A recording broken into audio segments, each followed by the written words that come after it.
23 अप्रैल को ममता का हिसाब आप बरोबर कर दो, गुंडों का हिसाब हम बरोबर कर देंगे, हम बरोबर कर। পশ্চিমবঙ্গে রাজনীতি এখন তুঙ্গে। নির্বাচন যত এগিয়ে আসছে ততই বাড়ছে উত্তেজনা এবং রাজনৈতিক লড়াই। এই পরিস্থিতিতে বড় চমক হিসাবে সামনে এসেছেন কেন্দ্রীয় স্বরাষ্ট্রমন্ত্রী অমিত শাহ। তার কৌশল এবং পরিকল্পনা ঘিরে নতুন করে আলোচনা শুরু হয়েছে গোটা রাজ্য জুড়ে। 2021 সালের বিধানসভা নির্বাচনে অল ইন্ডিয়া তৃণমূল কংগ্রেস বিপুল সংখ্যাগরিষ্ঠতা গিয়ে ক্ষমতায় আসে। অন্যদিকে ভারতীয় জনতা পার্টি মাত্র 3টি আসন থেকে বেড়ে 77টি আসনে পৌঁছে যায় এবং শক্তিশালী বিরোধী দলে পরিণত হয়। বিজেপির লক্ষ্য এবার 170টি আসন জয় করা। এই লক্ষ্য পূরণে অমিত শাহ নিজেই নেতৃত্ব দিচ্ছেন এবং সম্পূর্ণ নতুন স্ট্র্যাটেজি নিয়ে এগোচ্ছেন।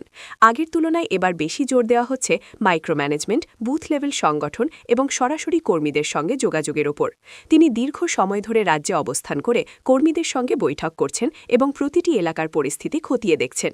এই কৌশলের মূল লক্ষ্য দুই। প্রথমত, যেখানে বিজেপির সুপ্ত ঘাঁটি রয়েছে সেখানে সেই অবস্থান আরও মজবুত করা। দ্বিতীয়ত, যেসব আসনে 2021 সালে অল্প ব্যবধানে হার হয়েছে সেগুলিকে বিশেষভাবে টার্গেট করে জয় ছিনিয়ে আনা। দলের অভ্যন্তরীণ ঐক্য বজায় রাখার দিকেও বিশেষ গুরুত্ব দেওয়া হয়েছে। বিভিন্ন মতভেদ দূর করে সবাইকে একসঙ্গে কাজ করার বার্তা দিয়েছেন অমিত শাহ।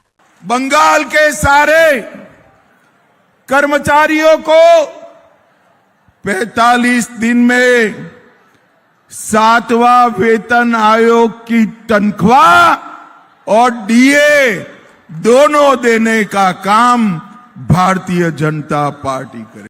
তিনি দিলীপ ঘোষ এবং শুভেন্দু অধিকারীর মতো নেতাদের মধ্যে সমন্বয় আনার চেষ্টা করেছেন, যাতে দল আরও শক্তিশালীভাবে নির্বাচনে লড়তে পারে।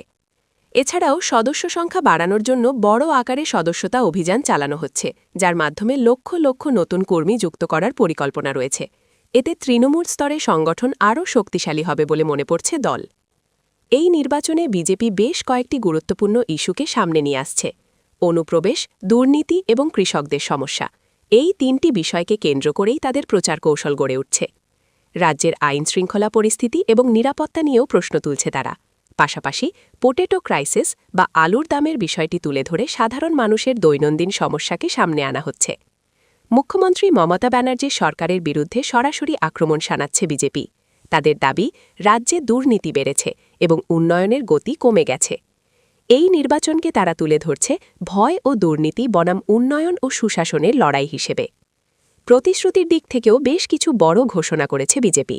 মহিলাদের জন্য মাসিক 3000 টাকা ভাতা, বেকার যুবকদের আর্থিক সহায়তা এবং ইউনিফর্ম সিভিল কোড বাস্তবায়নের মতো প্রতিশ্রুতি দিয়েছে তারা।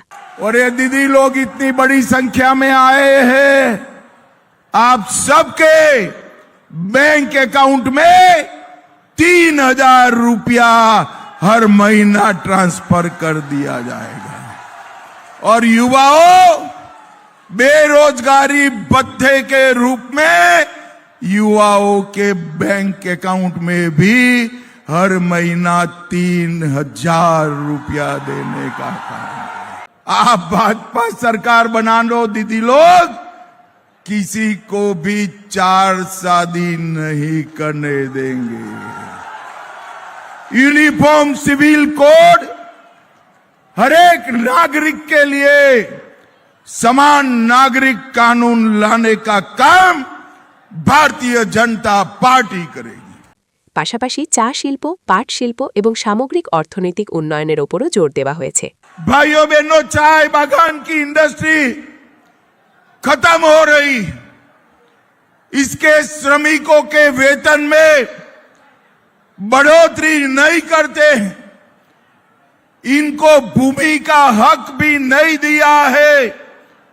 मैं आज कहकर जाता हूं, भाजपा सरकार बनने के बाद 2.5 साल में हर चाय बागान को 500 रुपया से ज्यादा वेतन की बढ़ोतरी करने का काम करेंगे। हर चाय बागान के श्रमिक को हम भूमि का पट्टा देकर भूमि का मालिक बनाने का काम भारतीय जनता पार्टी की सरकार